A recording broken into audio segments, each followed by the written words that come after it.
Hello, hello everybody. If we could get everybody to take a seat, we're going to get going with our program tonight.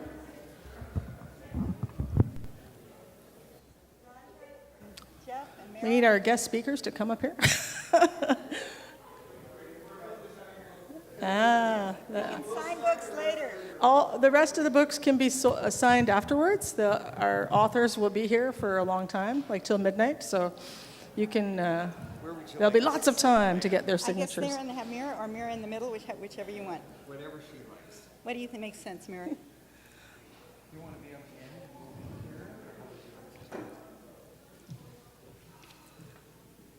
here? I'd like to thank everybody for being here tonight. I'd like to welcome you on behalf of the First Unitarian Congregation of Ottawa. My name is Lisa Sharp, and I am a chairperson of the Justice and Equality Action Group at our church. And so we decided we'd like to invite these wonderful speakers tonight to come and talk about the new book that they've come out with. And I'm going to introduce Diana. Diana is my co-conspirator.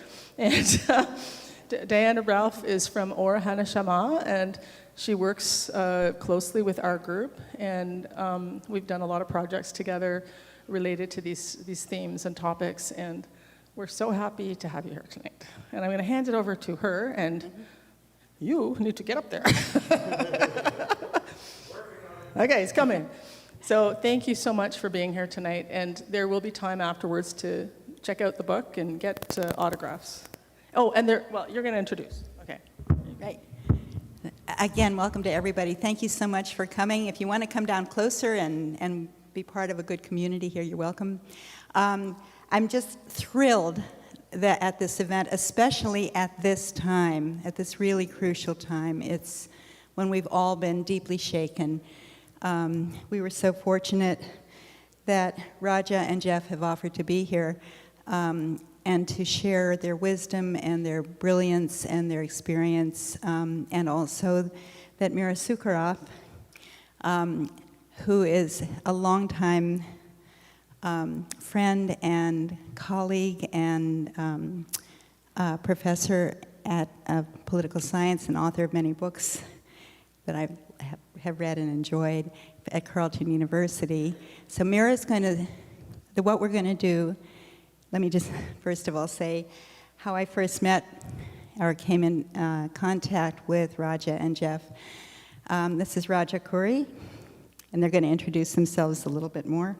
And this is Jeffrey Wilkinson. And I first heard about them, and many of you probably did too, when there was this big controversy because the Ottawa Carleton District School Board had hired them to come and do a training for their staff and teachers about how to have respectful and thoughtful conversations about Judaism, about anti-Semitism, about Islamophobia, about Muslims, about Palestinians, together, all these very hot-button topics. The staff loved it. It was so well received by how helpful it was for them. But the Jewish Federation of Ottawa came down on them like a ton of bricks, and CEJA, and there were massive attacks on them. Since then, they've written a book. Can I show you the book? Yeah. The Wall Between, that you've all heard. And they're going to be speaking tonight about their book and about the process and helping all of us process our own trauma at this difficult time. I wanted to say that this is a time when we all have enormous feelings up. What's been happening in Israel and in Palestine. And I know I've been crying nonstop and angry and scared and shaken deeply. And many of my friends, both Jewish and Palestinian, are dealing with losses, deaths, people who they don't know where they are, they can't reach them, and feelings are running very high. I would encourage you tonight to access your feelings, but to hold on to treat each other with respect and to treat our speakers with respect and restraint. And if you feel that your feelings are getting too overwhelming, you're welcome to go outside for a few minutes until you can get yourself together. But I think this will be a very healing experience for us all, and I'm glad to be helping you. At the back, there are books, copies of the books for sale. They're $25 if you have cash, and $27 with a credit card. And Raja and Jeffrey are glad to sign for them. So let me now introduce that, turn it over to them. We're first. Oh boy, this thing feels like a weapon. So I guess we'll just start a bit. So I'm Jeff. I'm many things, but I'm also Jewish. He's a Jew. Yeah, I'm the Jew. That was a big surprise, right? It's a bit of a surprise. He actually calls me Dr. Wilkenstein because Wilkinson just doesn't sound very Jewish. But I was born to a German Jew mother, and my father was a Catholic atheist, and that's how I got the name Wilkinson. We're here tonight in a very particular time. So October 1st, we had our first big book launch, and we had this sort of party in this amazing kind of healing space with Palestinians and Jews, some Zionists, some non-Zionists, Muslims, all kinds of folks. And now the space it's not the same. And we're trying to, the two of us are trying to sort out what that means. So the first thing I guess you should know about me is that I am, by training, I am a musician and music teacher, and I got into this trauma therapy and Israel-Palestine work later in life. And I'm still a musician at heart. That's kind of how I see the world. And Raja was one of my participants, Palestinian participants, in my doctoral research about, about 7 years ago. And his stories were so amazing, and his willingness to share them were so amazing that I went to him after it was done and said, I think we need to do something else. And this book and this work is something else. Well, good evening, folks, and thank you for being here today. I think we almost weren't going to be here today. Our world was, flipped on its head on October 7th for two reasons. One of them is clearly the horrible suffering that is happening over there, and two is, our message is the opposite of that background, and we figured, who's going to listen to us now? But then it turned that people started telling us, your book is very timely. It couldn't have happened at a better time. And let me be clear, we did not plan it this way. But here we are. And why did we write this book? For me, it was always a matter of, can't we do better? And I'm talking about Jews and Palestinians here in Canada and the diaspora in general. Is the only thing available to us is to mirror the violence, the hatred, the enmity, and even amplify it when it comes here, or is there something better that we can be doing? And what triggered that was, being on a committee that was struck by the province on hate crimes and addressing victims of hate crimes and so on. And as it happened, there was a Jewish and a colleague sitting on my right and another one on my left. And they represented organizations that had kind of clashed this before. There was a time when I was president of the Canadian Arab Federation after 9/11. And many things happened where, politically there were disagreements. Long story short, at the end of that committee, which went on for about a year, the three of us had spoken quite a bit to each other, learned a lot about each other, and realized that we have more common ground than we realized. So this was 16 years ago, and the process of learning from them and them learning from me, it never stopped. You know, you learn from people that you disagree with. It's people who you agree with, you're repeating the same thing. There's nothing much to learn there. It's just reinforcing your existing beliefs. And, you know, and I got to a point where my initial thinking of can't we do better, and my learning and conversation with my Jewish colleagues, where I said, okay, I learned a lot here. I benefited a lot from this. I'd like to share it with other people. Particularly, I wanted to share it with people from my own community who have their own, stereotypes, preconceptions, similar to what I had before I started the dialogue process. And again, here we are today, and we both struggled with the October 7 events, and where do we stand in our message with that kind of background, and which part do you condemn, which part is hard to condemn, and in the end we released a joint statement the same day that said all violence must be condemned. Violence must be condemned, all violence, and that's been our position. No excuses. Violence against civilians, whoever they are, must be condemned. So we look forward to having this conversation with you today and share our experiences with you. Thank you.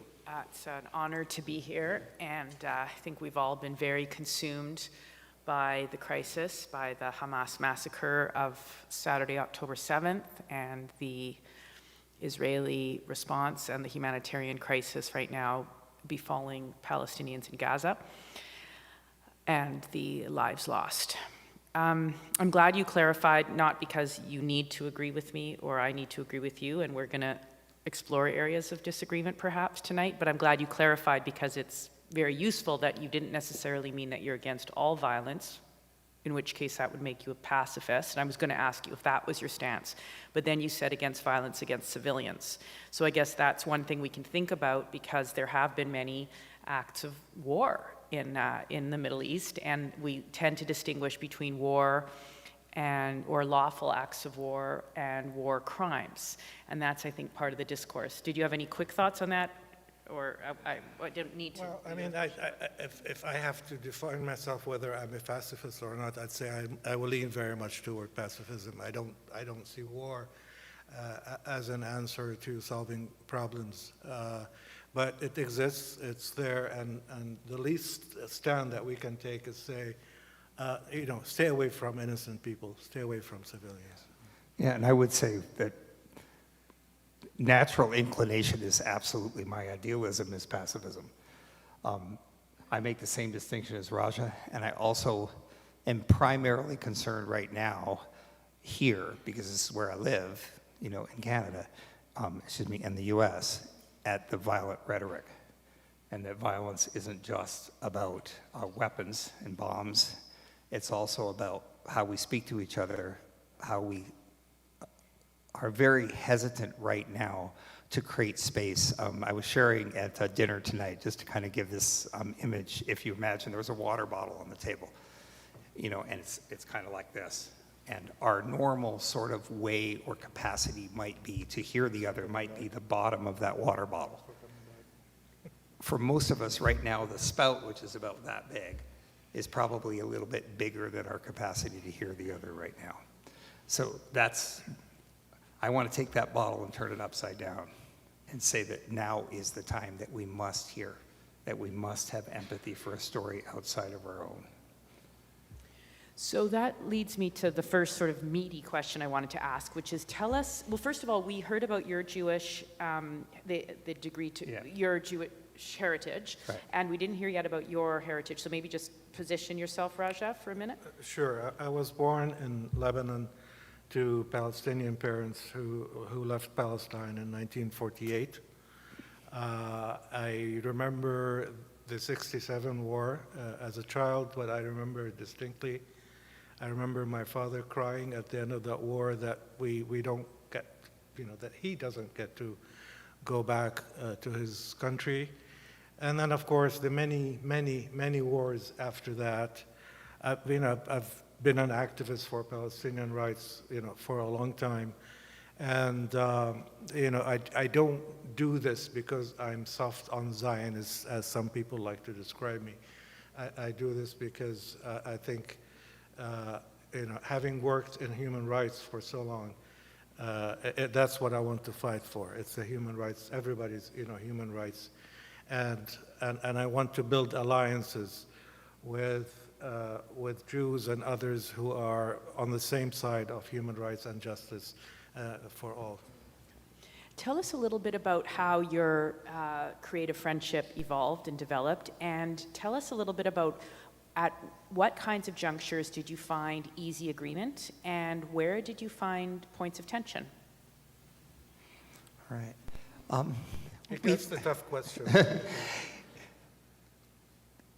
We really, this isn't as juicy a story as we probably would like, but we haven't had a lot of points of tension because we came at it from the very beginning of saying, teach me.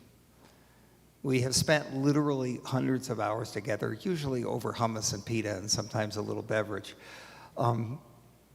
talking and listening. I literally have asked Raja at least 3,000 questions. Just even to get a, I've done a lot of reading already as an academic, but I still had all kinds of holes. Tell me about Lebanon. How did Lebanon create it? Teach me about the Levant. Teach me about how this happened. Teach me why people view Arabs in this way. And he would often just sit and say to me, so when Jews say this, what are they talking about? So yes, we had moments where we would feel, I can say there were moments when I felt a separation because I knew I didn't get what I should get. And I needed more time. I needed more. I can certainly say 3 or 4 times in the past 2 weeks where I had moments of, I know where I want to be, but I'm not there yet. So I always say that it's, people say it's more about the journey than the destination. It's only about the journey. Remember one of the first questions I asked Jeff was, what is Zionism to you? Because, until I started talking to Jews, I had only known Zionism as an evil, a destructive force, that it took away from my parents their identity, their land, their homeland, their home. And then I started talking to Jews, and one of them said to me, Zionism is about self-determination for me and for the Jewish people. And I went, oh, that's interesting. I'd never heard that before. I had never heard that before. And then they learned from me what Zionism was to me. And I told them that, everything that Zionism gave you as the Jewish people, it took away from me and my people. So that's how the learning happens. And the only thing I'll add is we often say in our talks, we Too bring close? we bring this really personally. My gain was his loss. And that's how I navigate this space. So let me ask you a really tough question, and then I'll cycle back to some easier questions. Oh, it's going to be, isn't I have an it? agreement. He deals with a tough question. Okay. Thanks, buddy. So it sounds like, Jeff, you came into this space trying to learn, Right. and you had a lot of questions, and then you said you knew where you wanted to get, but you weren't there yet. So you had a sort of goal in mind of maybe solidarity, social justice. This isn't even the tough question yet, but if you think this one's tough, I haven't just got wait. to the tough one yet. But you can Yeah, come I back mean, to in it short, midway. I think, all the way along in my adult life, the goalposts kept moving. So I would say, I came to this through advocacy and human rights. I was an equity officer for a large school board. I focused my energy on trying to understand my own privilege, trying to shed some of my privilege so that I could understand others' circumstance. I had never considered Judaism as a privilege. The only stories I had about Judaism was about suffering and oppression. So, I'd say the goalpost always moved. In the beginning of my doctoral program, I ended up at an anti-Israeli apartheid protest that our professor had orchestrated without telling us what it was. And I appeared at the event like I appear at all protests. I'm an advocate for human rights. I was standing with the only other visibly Jewish person. I wasn't that visible at that time, but he had, his Orthodox. He had Talasim out of his shirt and a kippah on his head. And all of a sudden, the crowd started to look at us. And for the first time in my life, I felt like I was being pinned as an oppressor because I was Jewish.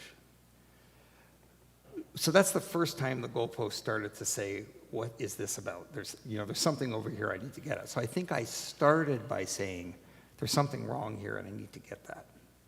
The first time I went to Israel, 2015, I had the glossy-eyed experience, even though I was already researching a lot about this. I already knew something was off for me. But I still landed on the ground and felt, this is what it's like to be around Jewish people. I lived in the country most of my life. If I ran into a Jew, it was a miracle, except at synagogue. So I've had those feelings. I'm not sure if it was solidarity. I think the first point was, I have a privilege here. I got to tell in my master's, I set my grandparents' Holocaust story to music. And nobody ever asked me if I did it because I was Jewish.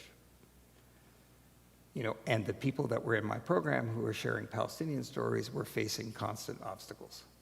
So that was the first time I said something's not right here. So I think it was about a quest of, teach me about this because I know something's not right. I'll save the hard question for a little bit more. Keep you in suspense. I'm getting scared. For now, tell us a little bit. Your book covers various themes. There are things that you think Jews need to know about Palestinians and Palestinians need to know about Jews. So let's start with the Holocaust. Easy one. Not really. What do you think, Raja, Jeff, what do you think Palestinians need to understand about the Holocaust that they don't already? And this actually may be a question for Raja because each of you both speak to the other, we're going to do capital O other as you do when you signal the other group, but you also move within your own group and you also have the benefit of looking around and constantly doing like an ethnography of your own self. So Raja, you might have noted things in the Palestinian community that you think they should understand better. So maybe we'll start with Jeff and then we'll go with Raja. I'm probably an outlier again here. Surprise, surprise. Because I've always been very reticent to expect the other to understand me. There was something about that that's been ingrained in me that I felt was, that I didn't have a right. So I didn't come at this feeling, if Palestinians could only understand how terrible the Holocaust was for Jews, things would be better. Didn't really come at it that way. I could tell and see from my own experience and my research in trauma that our collective brain is going to shrink to protectionism, and that the Holocaust, and anti-Semitism writ large for most Palestinians was a weapon to silence them. So I didn't expect them to be naturally sympathetic, and I was actually surprised to meet people like Raja and others who were deeply sympathetic. Well, what you said is true about the book. We wanted each side to learn about the other, but we wanted each side to learn about themselves too. How trauma is impacting how they think and how they behave. And how the Holocaust for Jews and the Nakba for Palestinians is a trauma that continues to live with us, and without knowing it, impacts our reaction to things that we see and hear today. And we also wanted each side to know how certain advocacy groups take advantage of that trauma rub it in to keep it alive and well and keep us in our places, in our tribes, towing the party line, doing what they want us to be doing and supporting them and giving them money and volunteers and all that. So these are things that each side needed to learn about themselves. What was the question? Yeah. You've talked about the Holocaust. Yeah, well, you've talked about the weaponization of anti-Semitism just now, and that the past traumas can help lead to certain actions in the present by groups that have experienced collective trauma. What do you think Palestinians need to understand about the Holocaust that they don't currently? They need to understand that the Holocaust is not about them. My experience, before dialogue, was when the Holocaust was mentioned, was talked about, it was to justify my oppression. It was to justify what was taken away from me, and explain why Israel exists on my land. That changed, and I started realizing the Holocaust for what it is to the Jewish people. And, the magnitude of that trauma. And I was just telling Jeff this afternoon when, we were looking at some of the postings by Jewish people, how deeply affected they were by what happened on October 7, and how, the trauma of the Holocaust came to the surface quickly. And I tried to relate to that. I was telling Jeff, I can only relate to that the way I can relate to the Nakba for me. And how, when Palestinians saw Sheikh Jarrah 2 years ago, that was the Nakba all over again. And when we're seeing, Gaza now being pushed out of Gaza, that's the Nakba all over again. And that's how I was able to relate how a Jew might be feeling towards the Holocaust. And then again, these two things, the Holocaust and the Nakba, continue to live with us and pretty much set us in the path that we take and how we respond and how we behave. The other thing that I'd like Palestinians to understand is Jews are a people. The Palestinian trauma and frustration and loss started taking directions that have nothing to do with Palestinian rights, but everything to do with discrediting the cause of the other. And so people would argue, Jews are not a people. Well, after talking to a lot of Jews, they see themselves as a people, they behave as a people, and they relate to each other as a people. So what's the point of arguing that? That's fighting the wrong battles. Great. Not everyone here necessarily is familiar with the term Nakba, so Raja, can you give a quick definition, and then I'll ask Jeff something. Well, Nakba is Arabic for catastrophe. It's how Palestinians describe 1948 and what they see as the destruction of Palestinian society that happened then.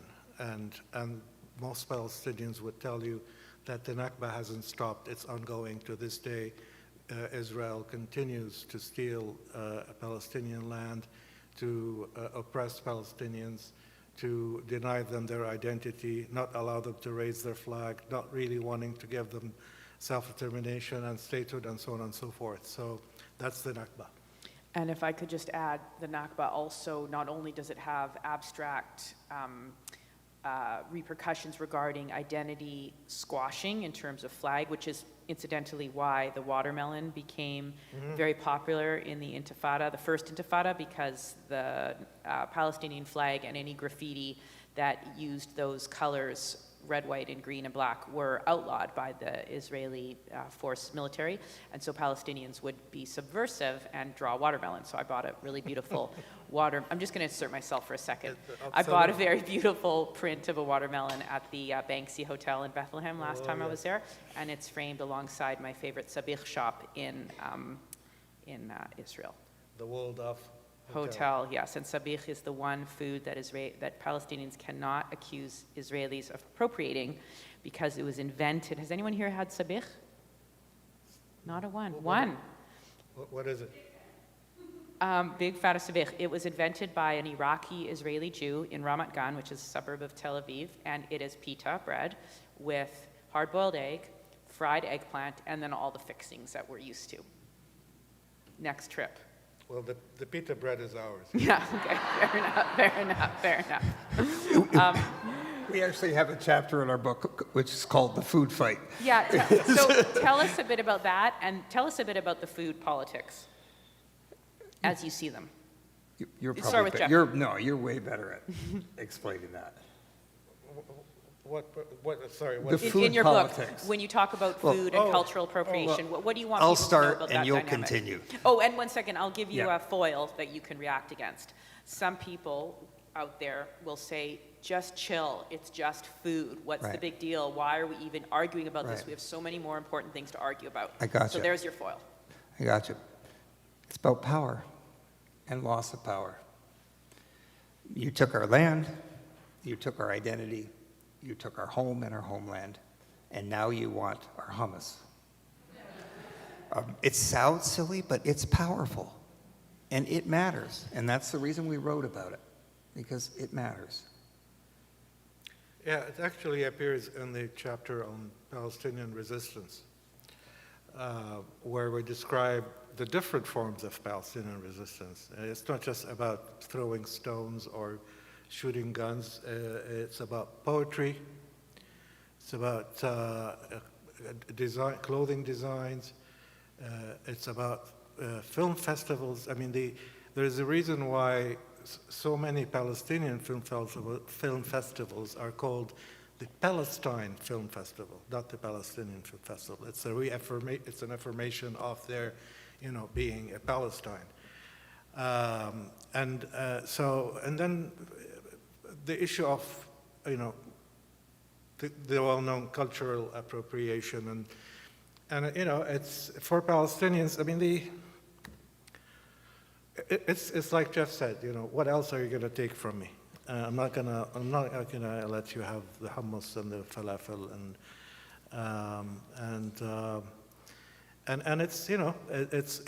it's part of the conflict because even literary or artistic resistance by Palestinians is not acceptable. I mean, only 2-3 weeks ago, a literary festival, a Palestinian literary festival was it Pennsylvania? Yes, University of Pennsylvania. University of Pennsylvania was attacked and they tried to scuttle it and all that.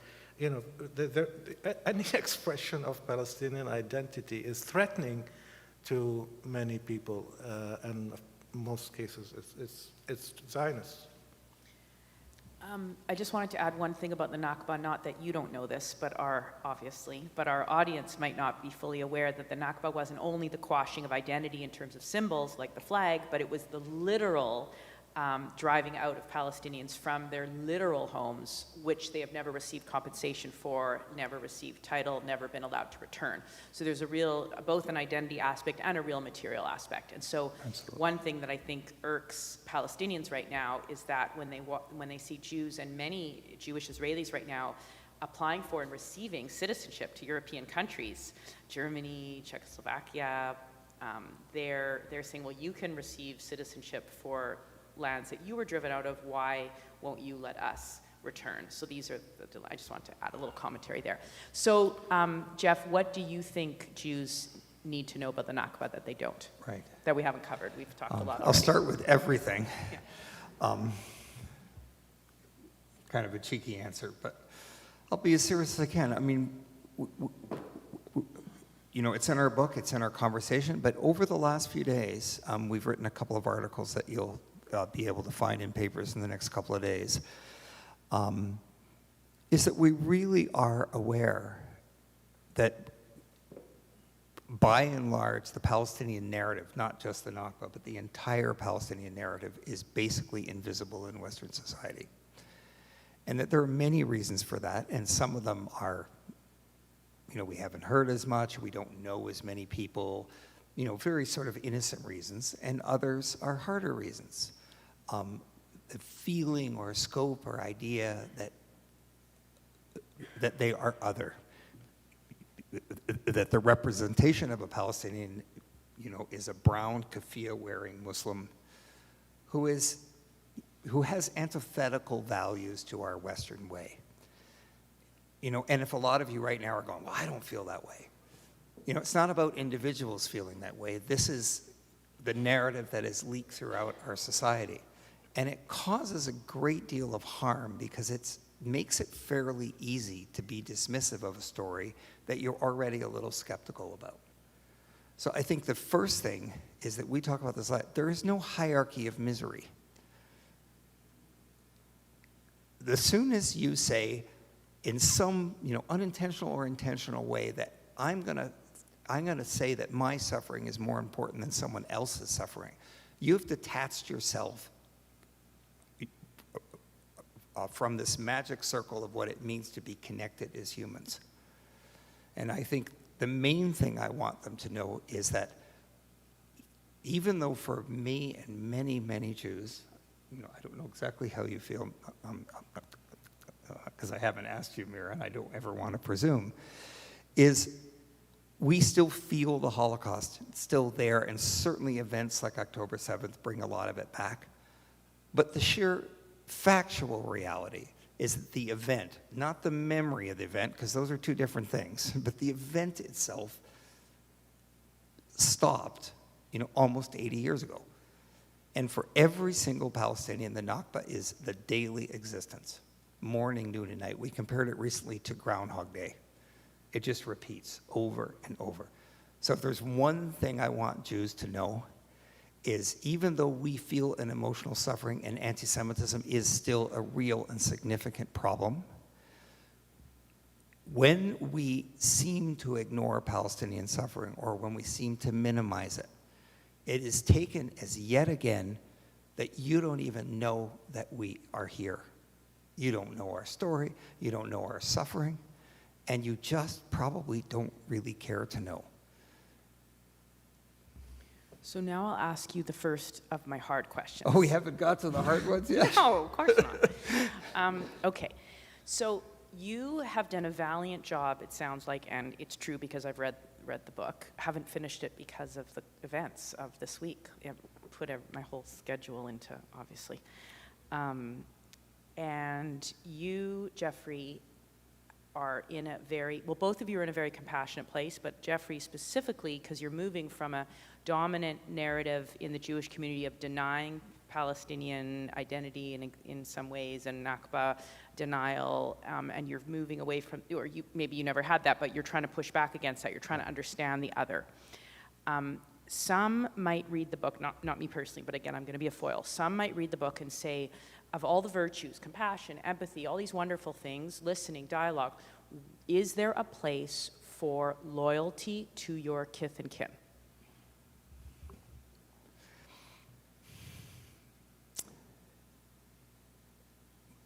I have many loyalties. My primary loyalty is to my values of dignity and respect for all people. That's what it comes down to. And I might not have cried about that 9 days ago, but so the only thing I can say is, on trauma in general, and certainly on the trauma of October 7th forward, I feel immense compassion, for those in my community, for people who I know, like you, know people, live this experience. And because I live in the trauma world, I know that the separation between past and present just doesn't exist dramatically. And not only that, but that past that feels in the present is guaranteed almost always to be predictive of the future. So we are grieving what did happen, we're grieving what's happening now, and we're grieving what's going to happen. But in the end, I see the general narrative that almost completely obfuscates the causes and events that led up to October 7th as another Nakba, it's another erasure of Palestinian existence. And that crosses my very core belief in humanity. It's not about being pro-Palestinian. It's about my teaching teaches me is that I am not free when he is not. That's just the reality of my teaching. That's what it means to be a Jew for me. You know, our message after, thank you, our message, you know, that we say every Pesach, you know, of the story of Israel is that because we were slaves and now are free, we have a duty. And that's how I view this conflict. I view it as my duty to help my tribe say that learning and understanding his story is not a threat to ours. I have 3 nicknames for him. One of them is St. Jeffries. Not so, ask my wife. The third one is Dr. Trauma, but we'll get to that later. That's how we were able to work so easily together. We came at this from a 100% honest perspective of wanting to learn about each other and evaluated what's going on around us with the same honesty. And, you know, going from a place where most of us, you know, listen to respond, and then to a place where you listen to understand is a bit of a journey, and it's a very important journey if you want to actually be able to do this kind of constructive, you know, productive work. So yeah, we are both committed to these values, and when these values are not respected by my people, I'm the first one to say so. And same thing, you know, for Jeff. That's our loyalty is to these values. Now I have a hard question for you. Give me something that can get me applause. Yeah. It I know, won't be you're hard. two It for won't be oh. hard. 2 for, yeah. Yeah, I know. Sorry, Raja. The events, the Hamas massacre of Israelis on October 7th, I would argue from a punditry perspective, pushed the clock back, or threatens to. I don't want to necessarily foreclose. I would say it threatens, maybe that's a little bit more optimistic, to say it threatens to push the clock back 25 years, if not 50, for reconciliation. But let's hope that I'm not right on that. So my question to you is, your book is all about walls. Israelis, I'm seeing them moving right as we speak. I'm seeing what my friends are saying. I'm seeing the reactions. What if they simply say, peace was a nice idea, but we cannot live with them? Hamas, I mean, my father, you know, ableism, we're not supposed to use those terms, but my father is a psychiatrist, psychotherapist, and he's in favor of a bi-cultural, bi-national, one big state.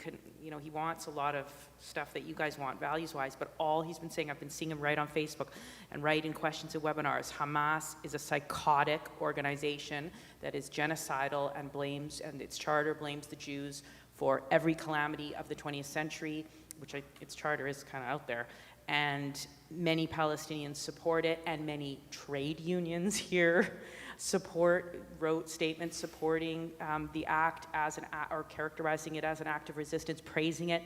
Like, what are you gonna say? What do you say to give a little bit of hope to Jews and Israelis who say, sorry, we tried, but the wall is going up, see ya? Well, I mean, that is a tough question. You got the harder one, I think. Yeah, I mean, that's a tough question without the laughs. Like, the other one was tough knowing you could take it, and this is like really bad, hard. And there's a lot that goes, you know, that goes in this. I never was a fan of Hamas. I am not a fan of Hamas today. I do not agree with their methods. And I certainly condemn what they did on October 7th. But one of the first questions that Jeff asked me on October 7th, do you unequivocally condemn Hamas? I said I condemn what Hamas did on October 7 and did on other occasions, but I do not unequivocally condemn them because they are still part of the Palestinian resistance. That's one important thing. And another important thing is I do not know what I would have done if I had been living in Gaza. I don't know anyone. I don't think any of us here knows what they would do if they were living in Gaza, if all they've known is, decades of oppression, of humiliation, of scarcity, poverty, misery, not being able to see a future, period. I mean, you can't leave without a big hassle, and maybe even then you don't. So for that reason, I can say, now, is Hamas good for Palestinian future? No, it isn't. But it is what they have now.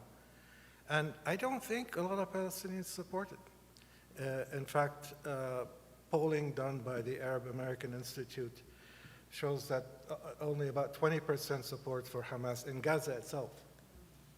So, but they exist, they're armed, they have the support of Iran, and to Palestinians, they are the only resistance left.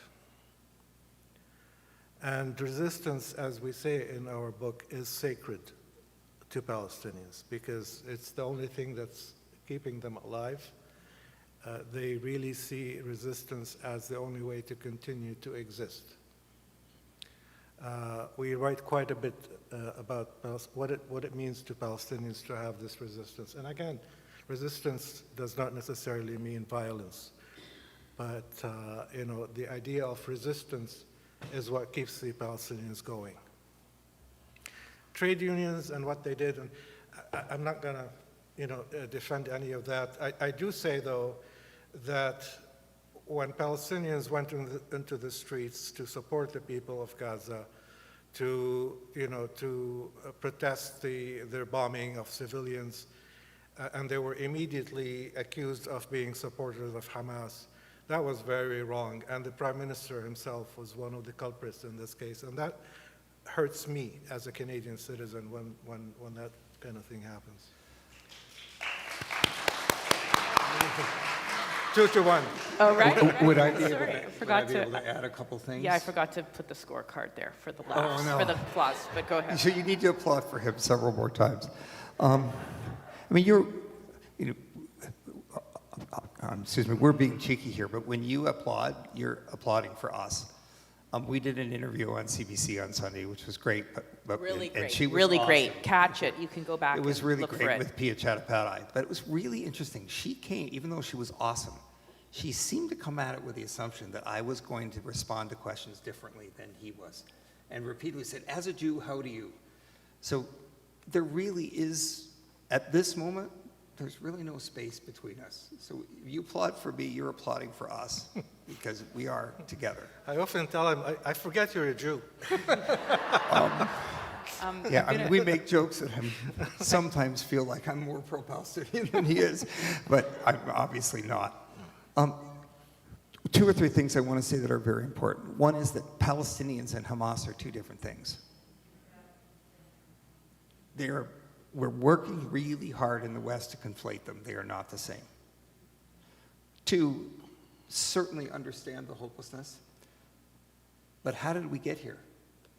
We got here because of our incalcitrance to see the other, our resistance to recognize that the people across the wall from us in Israel-Palestine are humans who have almost no opportunity, no hope. And if you don't know about Gaza, please find out.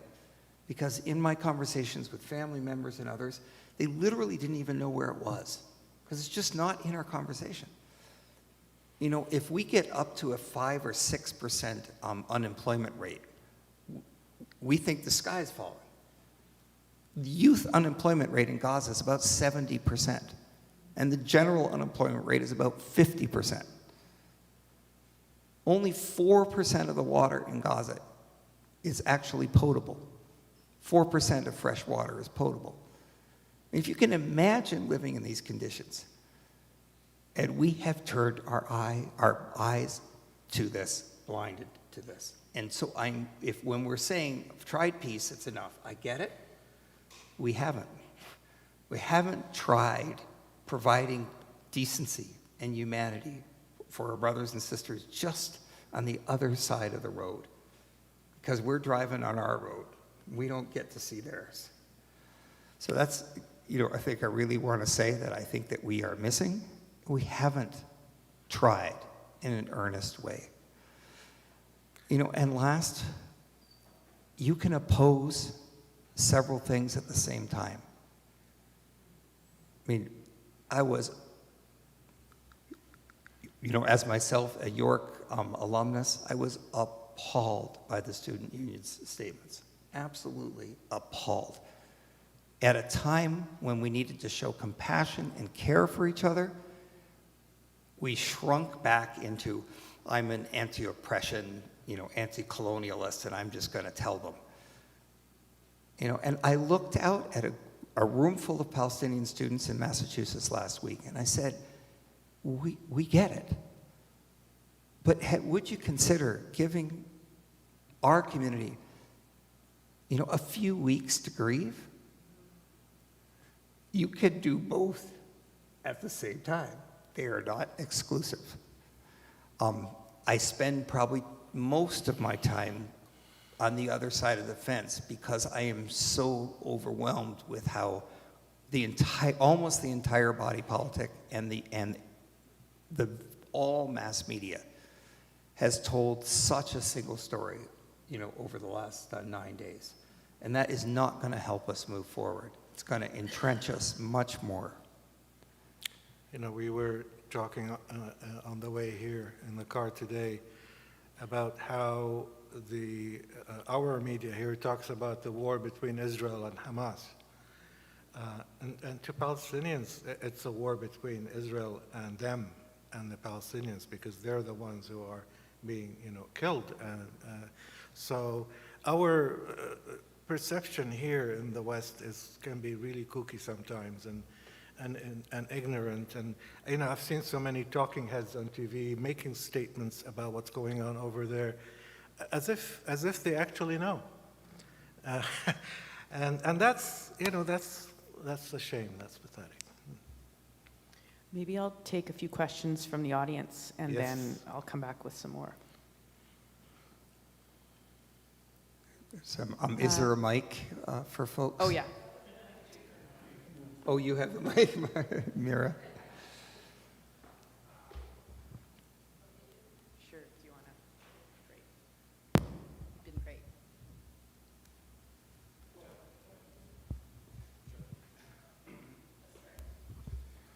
I hope I'm phrasing the question correctly. But before I go to the question, I'd like to congratulate both of you for your vision, your optimistic vision, I might say.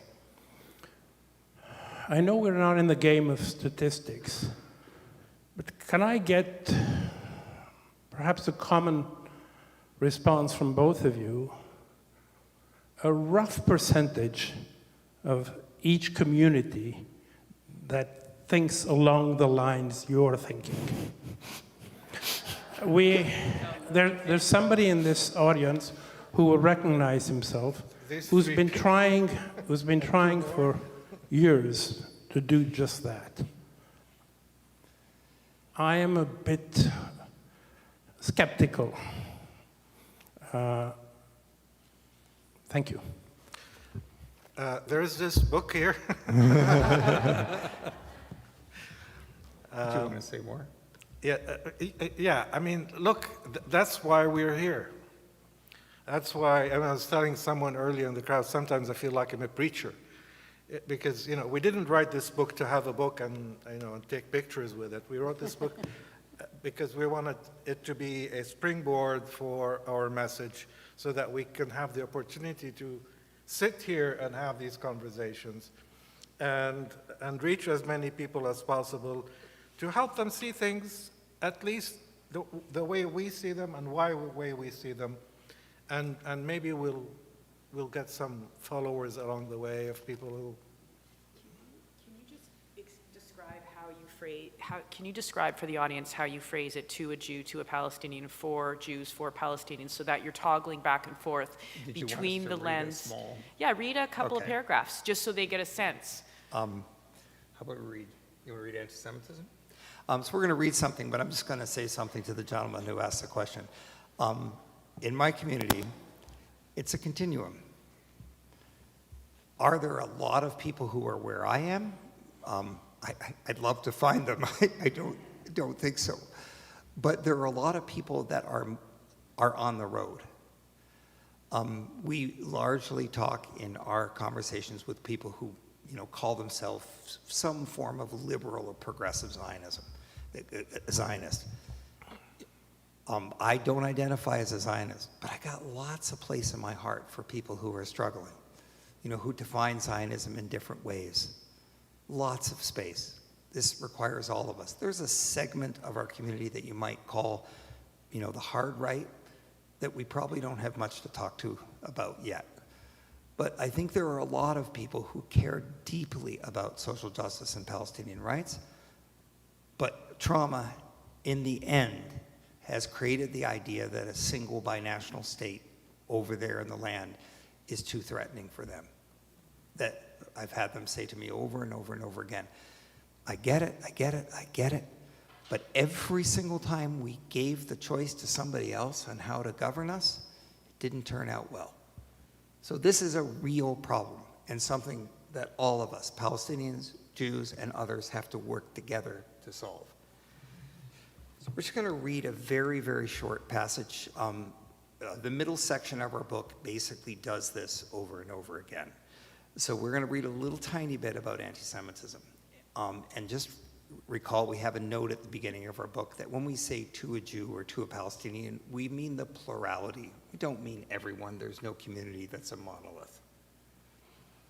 To a Jew, anti-Semitism is a past trauma, a present trauma, and an almost guaranteed future trauma. Anti-Semitism is a thread that runs through the tapestry of Jewish life. It is ever present, foreboding, and certain. It weaves its way often surreptitiously and silently through even the happiest of times.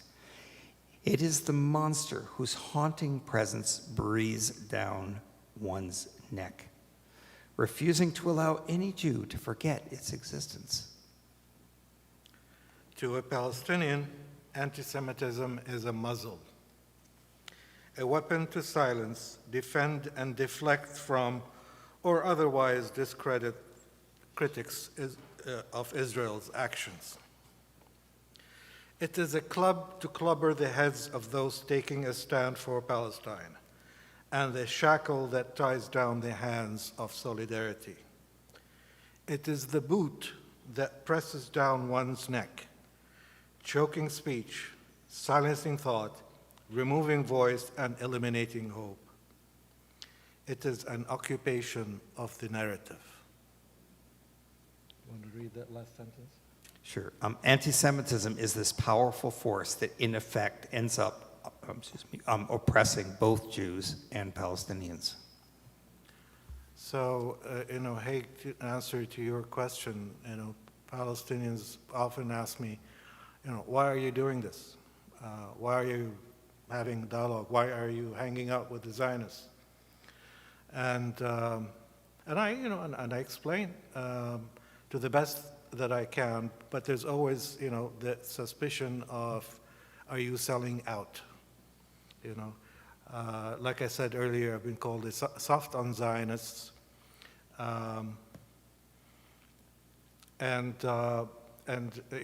I say things like, don't you want to understand why, Jews believe what they believe and, act like they act when it comes to Israel and Palestine? And the common answer is no, I don't need to understand them. Let them take their boot off my neck first, and then I'll try to understand them. So this is the kind of stuff that we come across because of the work that And if we can add, as we said before, if Palestinians, is not Hamas, then Jews are not the IDF. We need to get that.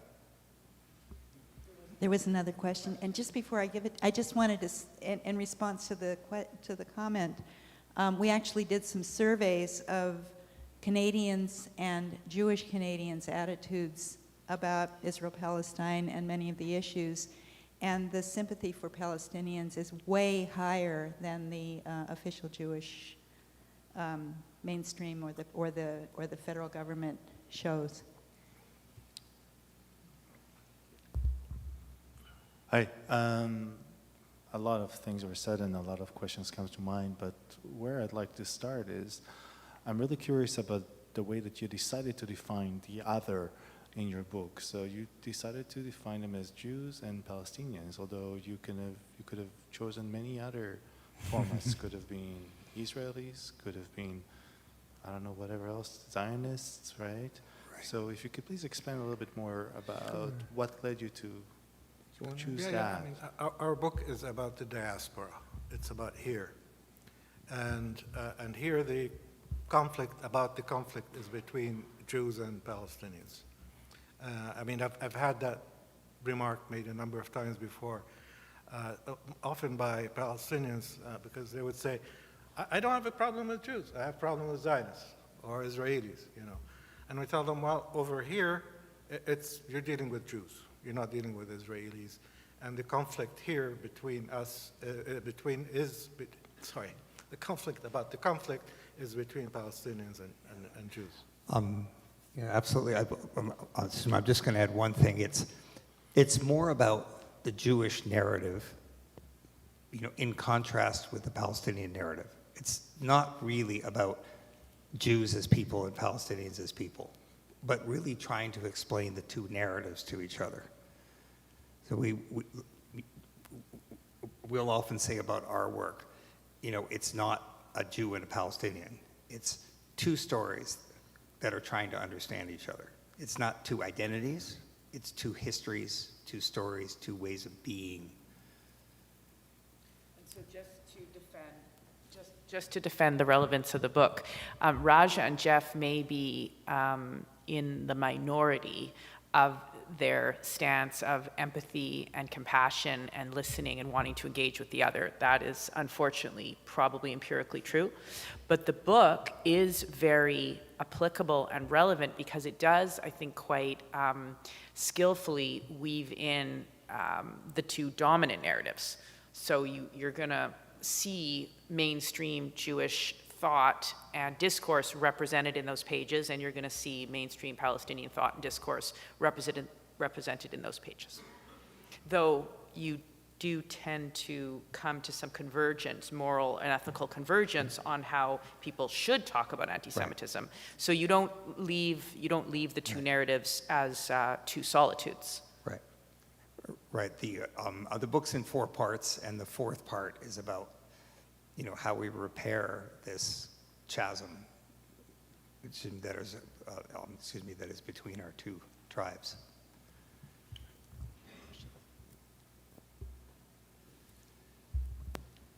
Yeah, I mean, we asked the reader in the last part to, say, do you want to continue to be driven by your trauma and the propaganda that the tribal narrative, or do you want to be driven by certain values? And we offer some practical advice on how to do that. I have a question, somewhat out of ignorance of the complexity of all of this. And to what extent do you think that capitalism and workers plays in all of this? Is there all kinds of misperceptions that flow around those two divisions as well? Excellent. He asked about capitalism and how capitalism plays into the conflict. Do you have a Marxist angle to your reading? Is that what you're asking? Do we have a Marxist angle to our reading? Carl? we have a humanist angle. I mean, and as I was talking to our hosts today from this church, it turns out it's all about humanism. So I'm going to check you out, guys. Right. The only other thing I would add is that, and we haven't talked much about it tonight, but this entire conflict, if we're going to talk to each other honestly, is in part rooted in geopolitical struggles that are largely economic in nature. And no, if they didn't exist, I mean, we say this frequently. We talk about, Jews being more empathetic. We talk about Palestinians understanding the Jewish story. If the great powers, the U.S., and yes, I'm American, so you know where I'm talking from, changed their approach to Israel, this would change. So realize that even if all of us came together and said, okay, we're going to put aside this animosity, we're going to work together, that will only be effective if we use our political might to change our elected officials and how they talk about it and the actions that they take. Not another applause to him. Oh, it's for both of us. It's for both of us. I'm speaking for both of us. Yes. It's all good, guys. It's been a tough 9 days, so we appreciate your warmth very much. Thank you so much for, I haven't read the book yet, but I'm really excited to read it. Thank you both, I think. Sorry? Louder? A little closer to my Closer? Yeah. Sure. So I said thank you for the book. I'm really excited to read it. I'm curious about, so when we first met, probably about, 16, 15 years ago, I think I was on the stage and you were probably in the audience. We had a fantastic dinner. And we talked about, back then, with Dr. Arnold Noyak, about health as a bridge to peace. And this idea that through, everyone... Sorry, about what? Health as a bridge to peace.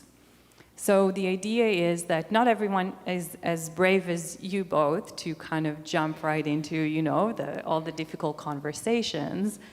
And the idea is that maybe we need to build relationships through other, other areas. For example, in health, others may think about arts as the bridge to peace and these other things. So considering right now, post-October 7th and, after everything that is going to happen in the next few weeks, it's going to be very difficult to get into and jump right into these really difficult conversations. So what are some other things that you would suggest to both communities here in Canada that we could, what can we do to start, coming closer so that hopefully one day, hopefully not in a very distant future, we could get into those deeper conversations that you've been engaged in? He will answer this question much better, but I do have to say something that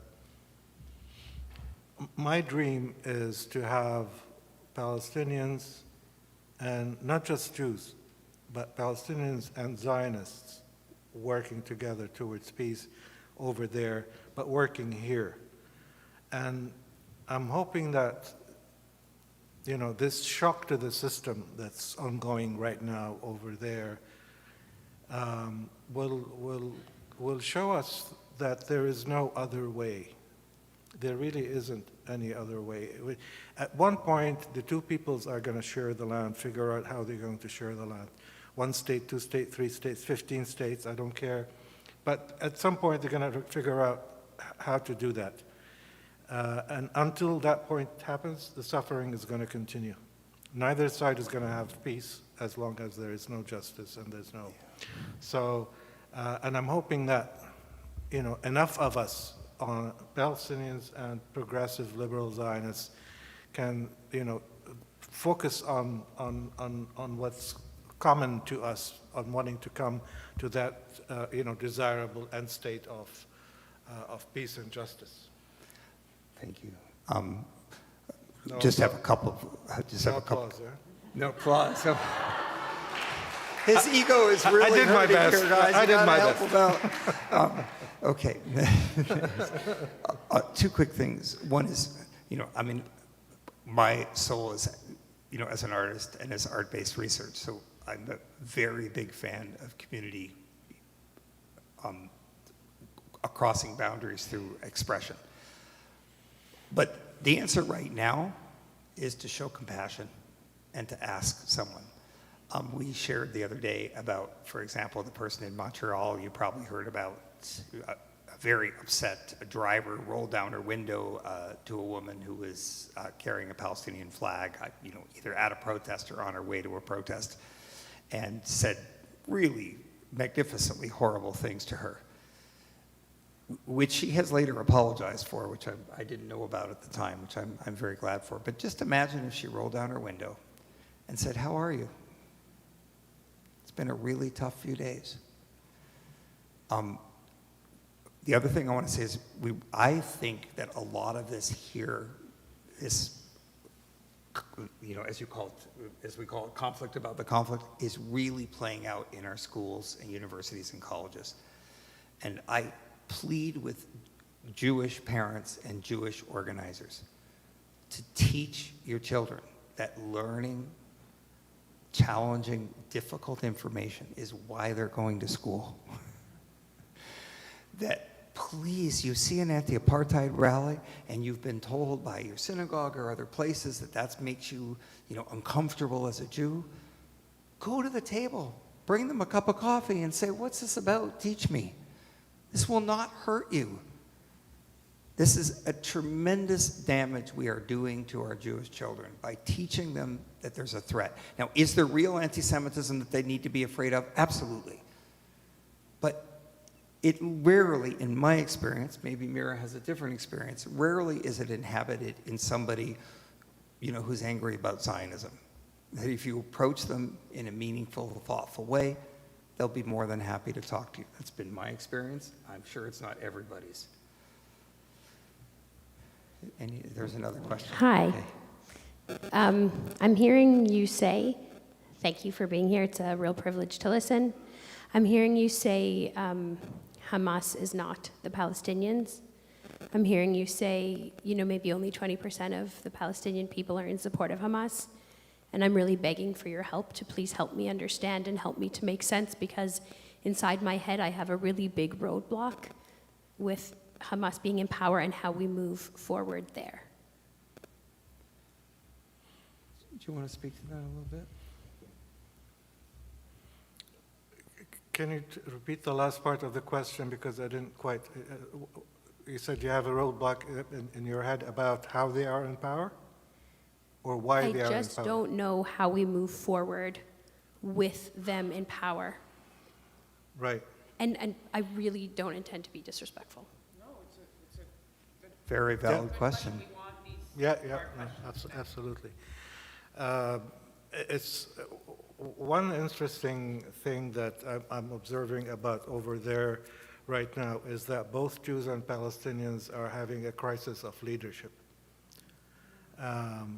The Palestinians have had, some of the most horrible leadership in the world.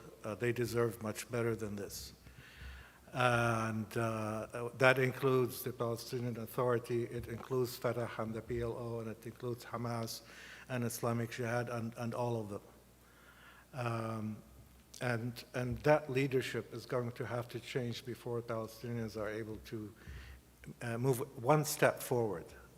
All of that leadership has to change. There you go, Raja. Only one person clapped. But she clapped really loudly. Doesn't count. Thank you. And then, of course, we've seen the crisis in Israel recently. And you're right, Israel has been moving to the right, not just in the past 2 weeks. It has been moving to the right for the last 20 years, since the Second Intifada. And that's the problem for both peoples. Neither side has the right leadership, and I wonder how many people are going to have to die before that, changes. Absolutely. I wanted to kind of go back to something you had said before, about this sort of that we're losing trust, and that, Israelis particularly are going to be less, kind of open to peaceful kind of conversations. I say this as a pretty blanket statement repeatedly. to friends of mine who don't have the same level of compassion for Palestinians that I might have, care deeply about Jewish safety.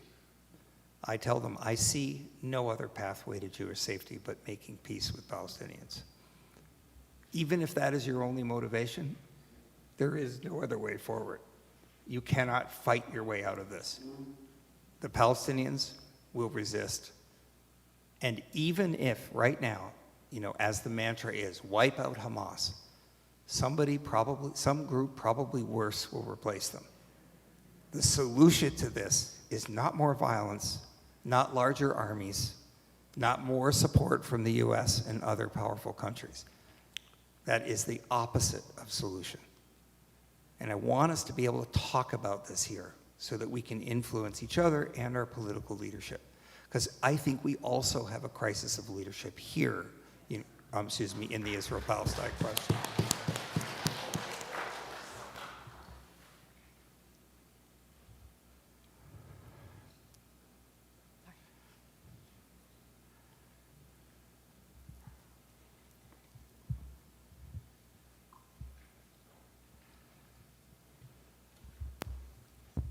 Thanks, I agree, and thank you for speaking tonight. This is marvelous. I think we have a crisis of leadership in many places of the world, not just in Canada or Palestine or Israel. So this is something that's going on. We're talking about division, divisiveness, which is in many, many countries. And I think in Palestine and Israel, you're kind of in the center of the divisiveness conflict that others are talking about. So many countries are right-wing now. Even Canada sounds like it might get that way. I'm not sure, hope not. But I think you guys are kind of picking up what I call contagion of all these emotions going through the world about these issues that is really prominent here. And so I'm really pleased that you're doing this. I noticed though that, of course, you're both individuals. You both have similar appearances, so that's neat. But I'm wondering how many people who are younger, 25, 30, 20, 18, would agree with anything you're saying. Because kids that age are usually rebellious, as we know, right? And many of us go through that. And then when you get to the political situation, then the rebelliousness hits the politics. And then you have all these issues. Well, we certainly feel that the people who are going to take up this message are, by and large, younger people. Certainly in my community, those whose parents were part of the Shoah don't have a lot of capacity left to move. Certainly there are exceptions, and some of them are here. But by and large, it is 20, 30-somethings that we talk to that say, I don't want to continue this conversation that we've been having around our Shabbat dinner table, since I was born. I want to have a different conversation. And there's certainly more hope among young Jews in the diaspora than there is among Palestinians, because a young Jew today is 3 generations removed from the Holocaust, whereas a young Palestinian is continuing to watch the Nakba unfold in Palestine, and it's harder for them to be as open-minded. But that said, in talking to young Palestinians, they have dropped this idea that their parents had, that one day the Jews are going to go back to Europe and we're going to get Palestine back. They almost all of them realize that that's not going to happen, and that the land has to be shared, and they believe in one democratic state for all.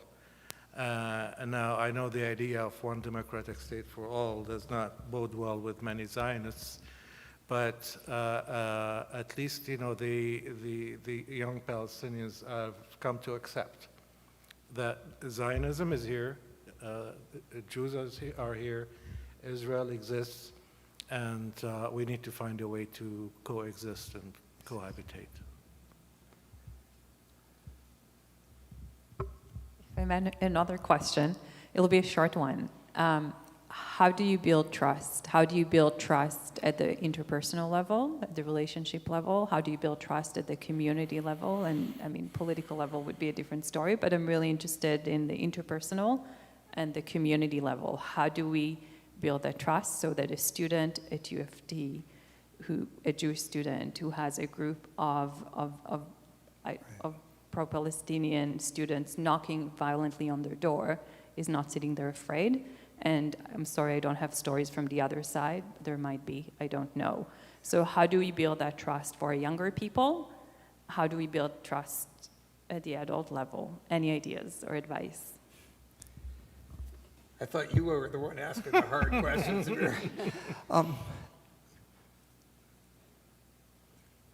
It's a complex question with a complex answer, but I'll give you my answer, based on my own experience and my own work. Fear, trauma, grief doesn't have an identity, an identity or an identifier. It isn't Jewish or Palestinian. It isn't black and white. It only has opportunities to be repaired over continued exposure to compassion from the very people who they think have caused that pain. So we must create opportunities to get that over and over and over again exposure, so that a new narrative replaces the old one. It won't happen, immediately or overnight. I think our biggest message is that the big obstacle is that we have groups on both sides that are spending all of their energy trying to make sure that we stay as far away from each other as possible. So resist that. So if you hear a story, and we hear lots of them, we heard a story, here in Ottawa, about a high school student who experienced really painful anti-Semitism at their high school. But it was largely narrated in the public square. It was narrated as a competition between whether Jewish Federation was going to get, their pound of flesh out of it, or the Palestinian or others, were going to kind of protect and make sure that they didn't bear all the brunt of it. Didn't happen at the relational level. How did this feel to you? Why did you say what you said? Where did you learn that? What repairs are you willing to do to make this one situation, not the big situation, but this one situation better?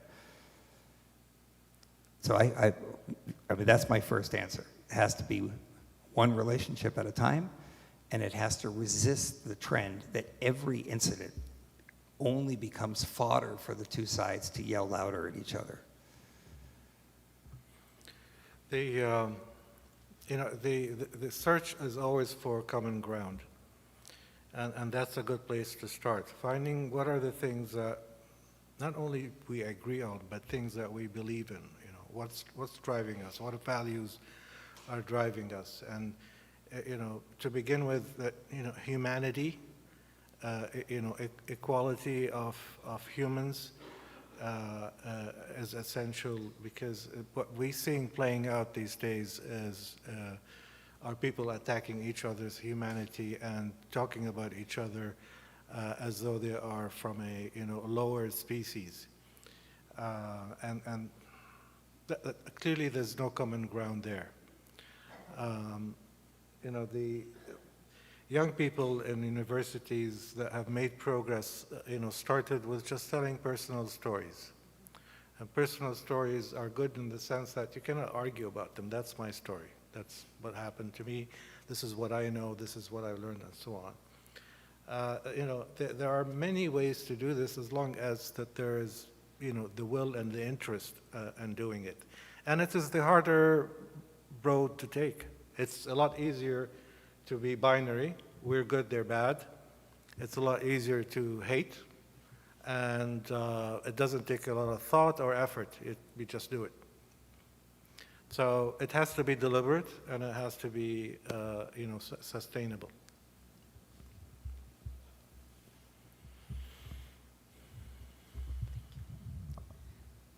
I don't have a question for you, I just have a comment. I'm of Palestinian origin, and I was very much touched and cried when I heard Mr. Jeffrey, acknowledging and understanding and showing compassion. It's the first time since I remember my story and the story of my parents that a person of Jewish confession acknowledged and showed me compassion, and I thank you for that. Thank you. Well, your comment just made us worth coming tonight, so thank you. From Montreal. Montreal. All the way from Montreal for tonight. Wow. Bravo. You too. We're going to be in Montreal. Calgary, you win. We are going to be in Montreal, November 9th, doing a similar style event. And Calgary and Vancouver, we're working on for the spring. I was just going to add a comment to the questioner's question about how do we proceed. And you gave some good answers. I think there was one you gave earlier, which, as I recall it, Raja, I think you said it, listen not to respond, but to understand. Beautiful. Absolutely. Thank you for that. I'm gonna ask you something real quick. Are you going to do anything differently tomorrow than you did today? You don't have to answer that. But are you going to take one action that you didn't do today that you're going to do tomorrow? It could be pick up the phone. It could be listening to a story that you'd never heard before. It could be writing a politician. It could be writing the university, to make a curriculum more inclusive. Just think about that, if you would. One thing I'd like to add to the, listen to understand and not to respond is, avoid the urge to score points. And you need...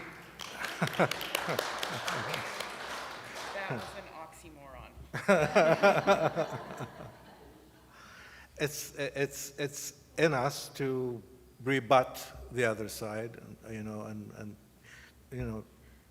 show them that they're wrong. But if you're able to get to that point where each side knows that the other person is saying what they're saying, not to score points, but rather this is what they believe, this is what they've come to know, and that's something you can understand and discuss, and that's adds up, it makes a big difference. And ask people what they mean. You know what I mean? I mean, we make assumptions, right? A couple of weeks ago, I was talking to a very close Jewish friend, and he was saying, my Zionism, my Judaism are the same. You can't possibly separate them. And I said, yeah, got it. And he kept talking and kept talking because he was very upset. This was before the events of October 7th. And finally, I said, time out. And he finally pulled himself back. And I said, what do you mean by Zionism? Do you mean that you have to have a Jewish majority state? An ethnocratic state from the river to the sea? Or is there some other form of Zionism that might include Palestinian rights in your vision? He said, oh yeah. Then why didn't we start there? We make assumptions about what we think somebody means, and we don't ask. One more question, and then we're good. And then we can sign your books and talk and do whatever. It's actually not a question, but a comment. I receive emails from Independent Jewish Voices and Jews for Peace, I think that's what's called. And I'm encouraged by hearing that young Israelis are refusing to serve. And some have gone to jail for it. So there are young people I think people are becoming more and more aware of the real Palestinian situation. And I see in the news lately with all this horrible stuff going on, a more balanced view. They're showing not just Israelis' pain, but also Palestinians. So that encourages me that maybe the narrative is starting to change. That's it. Do you want me to wrap up? Did you want me to wrap up? I'd like to thank Raja and Jeffrey for a really stimulating and inspiring conversation. And I would just add that the inspiration comes from your approach of a dialogic encounter. Sorry, I am sounding like my dad, him and his therapy language. An empathic and compassionate encounter. People may have heard things here tonight from one or both of the speakers, or from someone in the audience, or from me that you don't agree with. That wasn't the point of this evening. The point is to generate a space to explore together. And I think you've been leaders on that, and I look forward to continuing conversations with you. Thank you.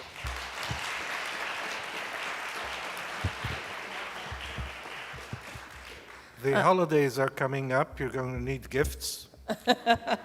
Yes, This we is have books. The gift of peace here. Yes.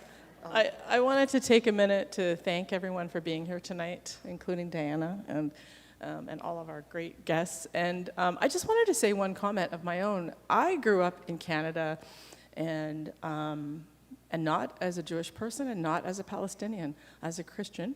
And I never in school learned anything about the Holocaust. But by the time I was 18, I knew all about it. Why? Because I read books and Hollywood. I saw movies. I knew all about it, and I was very, very sympathetic. But I never heard of the Nakba, and I only heard about it in May of 2023 because it was the anniversary, and our church decided to sponsor an event because of Ria, and I got to hear the whole story from somebody who experienced it, and I went, holy cow, how did I not know about this? So I would also maybe suggest another book in the future about what, I don't know, Canadians or non-Jewish, non-Palestinian people need to know about the Holocaust and the Nakba. Like, because we didn't know, right? And so it's very important that we help others learn these stories, you know, to help peace happen, you know. Oh, and I just want to say we have some donation baskets at the back to help us defray the costs of this event tonight. So if anybody's able to make a small donation, we would really appreciate it. And Thank you. Just want to say one thing, because I don't want it to be left. I know I'm not trying to get the last word, I promise. You've heard the word tonight often, dialogue. I just want to make sure that no one walks out with a misunderstanding. There has been dialogue for a very long time. We are really advocating a very different kind of what we don't even call dialogue, and that is action-oriented, shared conversations. The reason Palestinians have not stayed in the myriad of Jewish Palestinian dialogue groups is because nothing changes. So I don't want anyone to walk out saying, well, I heard these two cool peaceniks. We certainly do believe very much in a shared vision in working together, but it doesn't mean anything if there isn't justice. I just want to make a quick announcement that on October 28th, there's going to be a book launch at the Churchill Senior Center. Most of you have gotten notices about it, for a book called Nakba. And a very, very good book by an Israeli speakers. Thank you. And I'm so grateful to you, the two of you. Thank you so much. And to Bless you, you. Mira, thank you. Thank you so much.